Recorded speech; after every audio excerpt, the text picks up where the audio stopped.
Okay, today we're reviewing the Geosternbergia Hammond collection figure, which we have right here in this box. Now, this one's an interesting one in that it's much like that Concavenator based on a creature that's not actually present in film canon, um, despite what some people may say. The Geosternbergia, at the time that Lost World was produced, it was Pteranodon Sternbergi or whatever, was done in was included in pre-production of the Lost World. There was concept art for Pteranodon that was the Sternbergi version, which is Geosternbergia. And the longest steps version is what actually makes it into the film The Lost World. It's inaccurate in the film, but it's intended to be the narrow crested Pteranodon species, if you were in the 90s, of course. So not Frontier, that's JWE. What Mattel, the other company that does Jurassic Park and Jurassic World stuff, what Mattel has done is they took the concept art for the Geosternbergia produced for the Lost World and made a figure out of it before making the Pteranodon that's actually in the film into a figure, which is mysterious to me. Like I don't know the last couple waves. I don't know what the logic has been for some of the species selection. I mean, there was always some weirdness in like the line, like getting baryonyx right away, and like Ceratosaurus is a weird inclusion.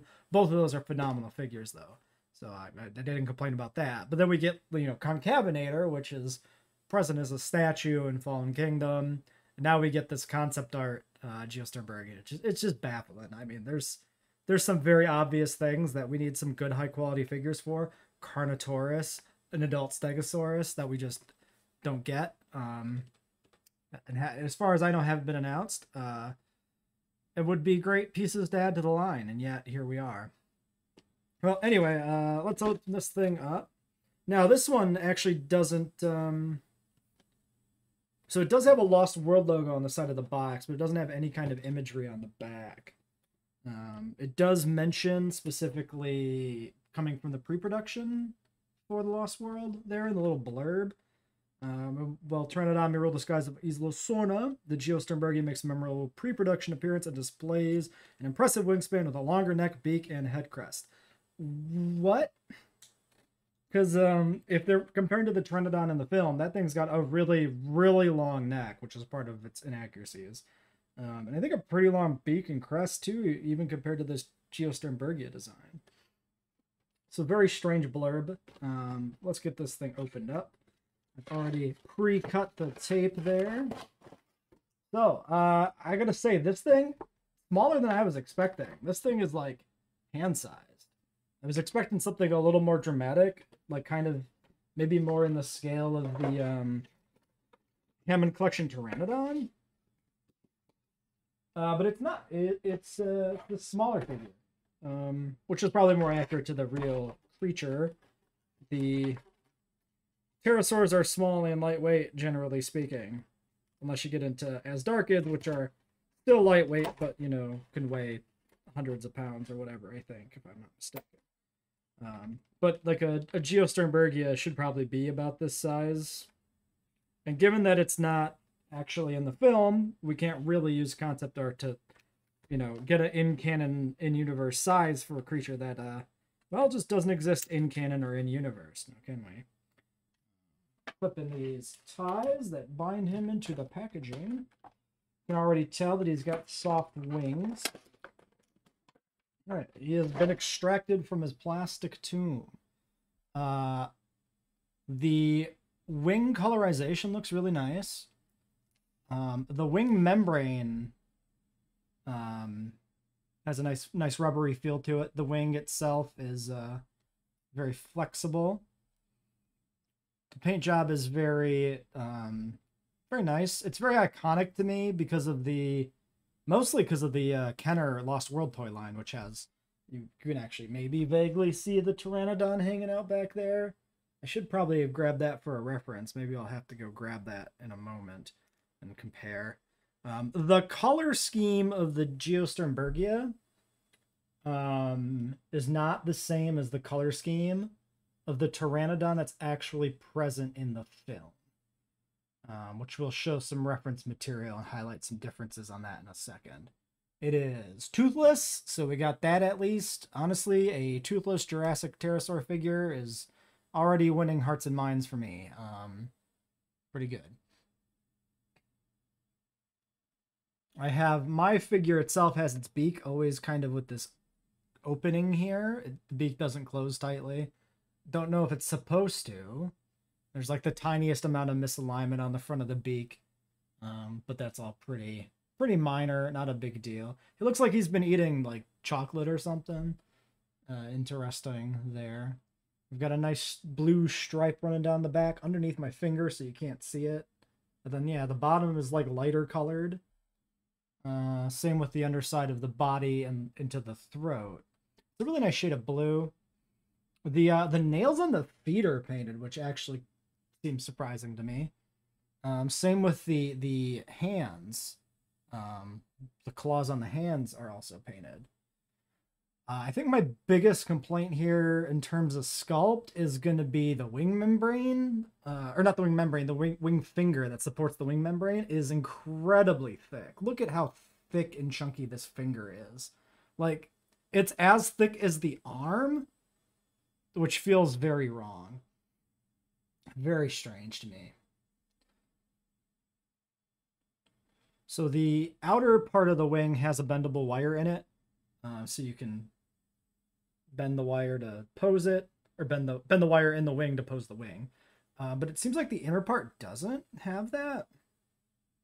Also, the wing feels very thin to me, but I can't comment on if that's inaccurate or not. I'm not as familiar with that aspect. Oh, this is nice. The wing membrane is attached to the body, which is cool. I think in the JP3 Pteranodon, that was the same case. The Hammond collection one, which is behind me. I think so. The hand is mobile. So this is kind of weird, right? The wing membrane is supported by the fourth finger, but there's like an entire hand almost here that it looks like the fingers and hand are separate from the actual supporting finger of the wing membrane, which should be just probably coming out of the hand. Maybe a limitation of sculpting, maybe a mistake. I don't know. You do get like modeled other bones here in the. See, these would be, I guess, the hand bones technically, and then these are just the fingers, which is why you have these individually molded different sections here. So that makes it even weirder that it's like the fingers are molded together in one unit and styled as a hand, separate from the actual hand bones. Very weird. So the shoulders do have a joint in them to style the wings. They are able to rotate, it seems like, maybe, but with the membrane being fixed on the body, that's kind of strange. Like, you can't really rotate the wings around here to pose it in any way. Not that you'd really want to. Yeah. And as I mentioned before, yeah, there doesn't seem to be any posability in the elbow. This is just bendable plastic with no wire in it. All the support is out here. It seems to start at the wrist and then goes out along the wing membrane. Yeah, and that seems to be it. Yeah, this is wire that's posable. I don't want to pose it too much because I don't want to damage anything. Very weird to me that the inner part of the wing, though, is the most, like, loose and like, it can't be posed, and it can't be, like, it's not even rigid. It's just loose, like, rubbery plastic or whatever. Very weird. Paint decals. I mean, paint job seems fine. I don't see any, like, issues. Oh, there's one. Okay. So quality control stuff. We've got blue paint speck on the wing. See it, like, right there at the end of my fingertip. It appears to be the blue paint that's on the body itself. Looking at the joints, there's a lot of, like, missing paint in the joints. Like, it looks like the paint is maybe even flecked off here, off this piece of plastic on the shoulder.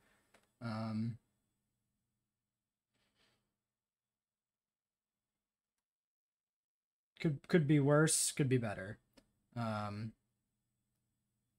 Yeah, there's like a little bit missing on the neck. If you bring the head down, I don't know if you can even see that well. But yeah, there's just little flecks of paint missing. We've had worse from Hammond collection. Like I've had worse in my collection, so I'm this is sufficiently good for me. I think I'm not gonna be upset by this. How in the world? I'm trying to figure out how his legs are supposed to be styled, because it's like weird the way the legs look. I think they're intended to be like that, but I don't know. Pterosaur legs always look weird on, especially on toys. And then the Hammond collection and Amber collection pterosaurs both kind of have the same issue of the feet orientation like feels completely arbitrary. Like you can just rotate everything around itself in whatever direction you want, and it never really looks right to me. Same thing with the JP3 Pteranodons. So that's not unique to this figure.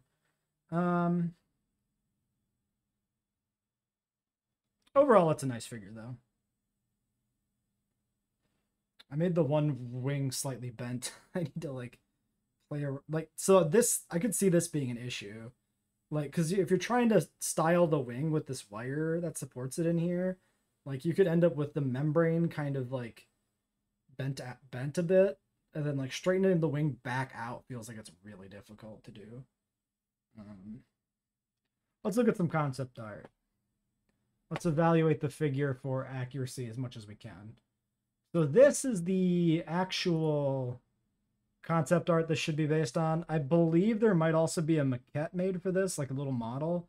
But the image I have seen of that, I can't like verify, or I was unable to verify its accuracy in a short period of time, whether or not it actually was official. So I opted not to include it in this video. Just in case it's some fan creation. I don't need to be distributing the wrong information to people, right? Oh, I think the feet look kind of nice like that, like the knees curved outward a little bit, maybe. Yeah, what we can see from the Geosternbergia / Pteranodon Sternbergi in the concept art, we could see the beak does in fact kind of get brown at the tip, like the toy does. We could see the crest is the same shape. I would say there's more detail on this concept art than there is in the figure, where the crest is kind of like a base yellow, which is like a brown gloss painted over it maybe or something. But it's got a nice texture to it, so I'll give it that. Red eye, the blue is on the face, around the eye, and then it does not go under the jaw. Under the jaw is white. That's relevant. We'll bring that back up in a second. The wing membrane on the Geosternbergia seems to have a patterning where the tip of the wing is dark with like white splotches down here. And then there's like, oh, you can't see my mouse. Well, you can see where the tip of the wing is kind of fading out to black and there's some white splotches. That's not present on the figure or the finger of the wing, if it's supposed to be. And you can see that the hand shape is rather weird compared to the spread out fingers of the concept art. Again, maybe a limitation of toys, whatever. The legs are tiny. I would say the legs on the figure are proportionally longer than the concept art legs, which seem very tiny compared to the elongated body. The jaws are slightly hooked in the concept art, not present in the figure. I'm going to give them that as a toy limitation thing and not be too concerned about it. What else? Obviously, the giant wing finger supporting the membrane is not present in the concept art. The color palette looks pretty good. The distribution of colors looks pretty good. Like the blue comes onto the shoulder and then up on the back of the neck and the top of the head. Pretty accurate color job, except for maybe the wings being just not matching that. They're just kind of this brown coming down onto the wing membrane color. But the colors look good, just in general and to match the art. If we look at a few other Pteranodons from the Lost World / Geosternbergia, we've got, oops. Okay, let's do, hold on, this one first. So this guy here is an animatronic Pteranodon that never made it into the film. this is an entirely different design from the one in the film and the Sternberg, or Geosternbergia. We can see that it's a lot closer to the Geosternbergia design because it's got the blue around the eye, but it's obviously got feathers and pycnofibers, including kind of an eyebrow thing going on here. The head crest is very Pteranodon, not very Geosternbergia. It's like that narrow spike heading backwards. Beak shape's pretty much the same. The color palette in general really lacks the yellow that we get. It's more of just kind of this, I don't know, orangey color, and then the pycnofibers make it a lot whiter overall. So yeah, that's just kind of an interesting another Pteranodon design. I don't see anything about the figure that draws from this inspiration. The one in the film is this third variant here, basically. Let's move this so that it's a little better in view, not behind my camera. Yeah, so the one in the film, I could have chose a better picture for this, actually. So the one in the film, it really looks like the colorization is more like aquamarine or green than blue, which I never really noticed watching the film. It's only like some of these like high-res stills that I've found on the internet that really make it look green or aquamarine. One distinctive thing about the colorization, you can see that the blue goes up on top of the head. It wraps all the way around the base of the crest, whereas the Geosternbergia, both the figure and the concept art, have the crest kind of merging with the colorization of the beak, and it's just the eye is shaded blue. It also wraps under the jaw on this Pteranodon's design, and seems to come down kind of like under the armpits. And then the body itself is white, same as the Geosternbergia. The beak color looks pretty similar. And the wing membrane here looks pretty white to me on the interior side, not as kind of amber colored as the Geosternbergia. So you can see that there's some pretty significant differences to the Pteranodon we got in the film versus the Geosternbergia concept art. And this is in no way a Geosternbergia. That's the sticking point. That's the thing people bring up here and there, that like, oh, could we get the Lost World Pteranodon as Geosternbergia? Like, no, because it's not a Geosternbergia. It's a Pteranodon. It's got a narrow, pointed head crest. I literally made a mention on a Reddit post, like things I would like to see for the 30th anniversary DLC in JWE2, and I was like, well, it'd be nice to get some classic skins that were missing into the game, like this Pteranodon. And then the first comment I got on it, maybe the only comment I got on it, was like, oh, that's a Geosternbergia. I didn't reply, but it's not. It's not a Geosternbergia. The concept art is a Geosternbergia. This is not that. Rah! Sticking points. It's one of my like big pet peeves in the franchise. It's this. It's people referring to this as a Geosternbergia, and it's people who refer to the hatched eggs in the original Jurassic Park as Gallimimus eggs. Those are raptor eggs. They're intended to be raptor eggs, and they have always been raptor eggs. Gallimimus have 3 toes. They have a standard theropod foot. The tracks are clearly 2-toed. I don't know where the Gallimimus thing came from. I don't know why it keeps cropping up, but it drives me insane. All right, that's enough discussion on that design, I think. I'm going to pause this video and grab the Kenner Pteranodon off the rack behind me to take a quick peek at. All right, so yeah, we got the Kenner Lost World Pteranodon. I mean, you could see some similarities of the design. The Kenner Pteranodon actually has like the little hooked beak thing going on here, that it has in a lot of the concept art and the pre-production, or not the pre-production, the animatronic pycnofiber covered Pteranodon. But this is clearly the Pteranodon from the film, or intended to be. You could see that the blue wraps above the head, between the beak and the crest. It doesn't wrap completely under the jaw, but it comes closer. You can see that it extends beneath the level of the mouth here. Eye color is the same between the two. Can't tell if the one in the film has a red eye or not. But then the base color of the Kenner Pteranodon is much more of this like beigey, whitish gray color compared to the Geosternbergia. But yeah, you can definitely see the design inspirations for, you know, from the Geosternbergia to the animatronic to the CG Pteranodon we actually got in the film. You could see how they all draw inspiration from each other. Yeah, and just the scale thing, if you would need a pteranodon for scale reference. Body much bigger on the Kenner figure, the wingspan bigger, but proportionally less of a difference, I would say. Yeah, the body's like almost twice as long with like the head taken into account, whereas the wings are like 1.5 or 1 point less times bigger than the Geosternbergia. So yeah, that's my feelings on the figure, I guess. In a quick comparison, it's a nice figure with the exception of the fat, distractingly fat finger.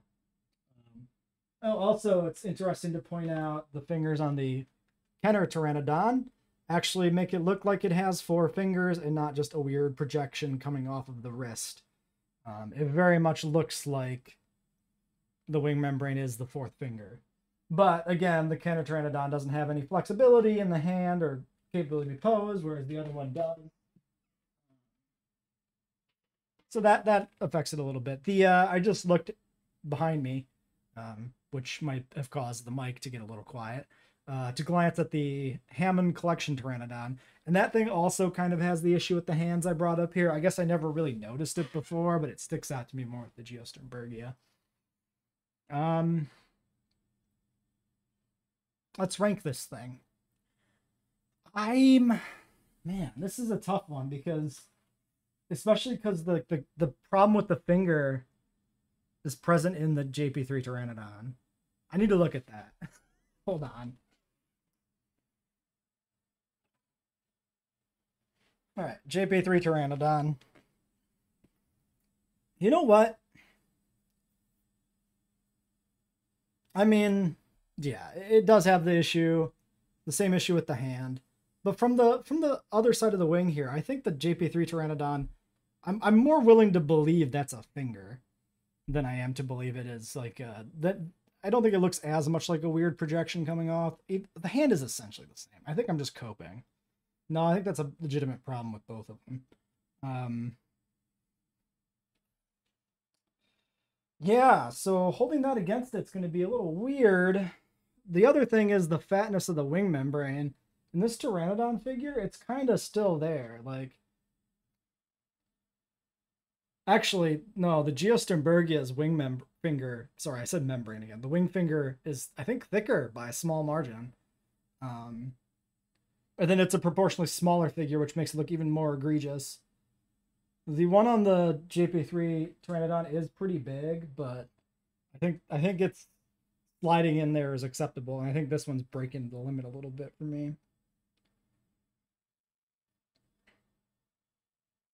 Yeah, I don't know. That's a tough one. I'm gonna have to pause the video and think about this a little bit. Yeah, I think I got to put it in A tier because it is a well-made figure. It is pretty accurate to the concept art, even if I don't think the concept art has much value to the franchise. Uh, it's got to go ahead of the Concavenator for sure because the Concavenator suffers from the similar issues of why does this figure exist?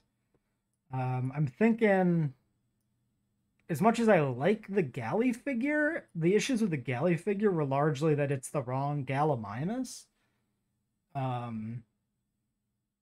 And this is the correct Geosternbergia. Like, this is exactly what the box says it's supposed to be, the Lost World Concept Art Pteranodon. And the box of this Gallimimus said it was a JP OG Gallimimus and not some fucking website render Gallimimus that's not even in the film for Jurassic World, like, with teeth even. Can I put this Geosternbergia in good conscience ahead of the Triceratops, though? That's the real question. That's the thing I'm stuck on here. It's a nice trike figure. I don't think I can put it ahead. I think it goes right behind the trike. I think it's more accurate, more what it's supposed to be than the Gallimimus, even if I actually like the Gallimimus figure more because of its franchise relevancy. Like, I always liked Gallimimus. I always thought it was a really cool inclusion in the first film. Kind of the most out there inclusion of the dinosaur roster, I think. Because, like, the Dilophosaurus and Velociraptor were pretty out there pre-Jurassic Park, but they have major roles in the novel. Whereas the Gallimimus is the most, like, random inclusion in that film because it's not even from the novel. So I always liked it. I always liked the Stampede scene. So it's really cool just to have a nice Gallimimus figure, even if it's not the correct Gallimimus. Yeah, I don't know why I'm talking so much about the Gallimimus and justifying its placement right now when I'm just placing a Geosternbergia. I think this spot makes sense. I think I'm happy with this. Yeah. Yeah, yeah. After Triceratops, before the Gallimimus. I definitely like it more than the Dimorphodons. It's not as good as the JP3 Pteranodon, which I honestly start to feel like I might want to knock that for the fat wings.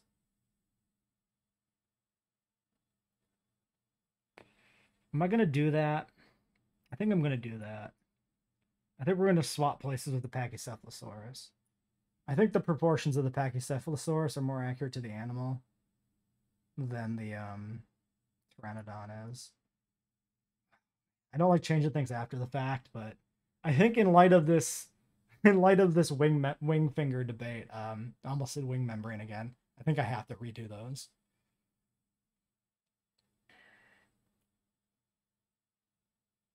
Yeah, I think that's correct. All right, well, we'll leave this as the tier ranking for now. It's starting to look top heavy again already.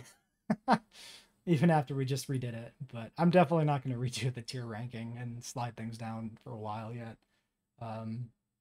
Maybe when we get the baby Stego wave of figures, we'll reevaluate that a little bit more. Anyway, we'll end this one here. Next up will be the JP3 female raptor whenever I get around to it.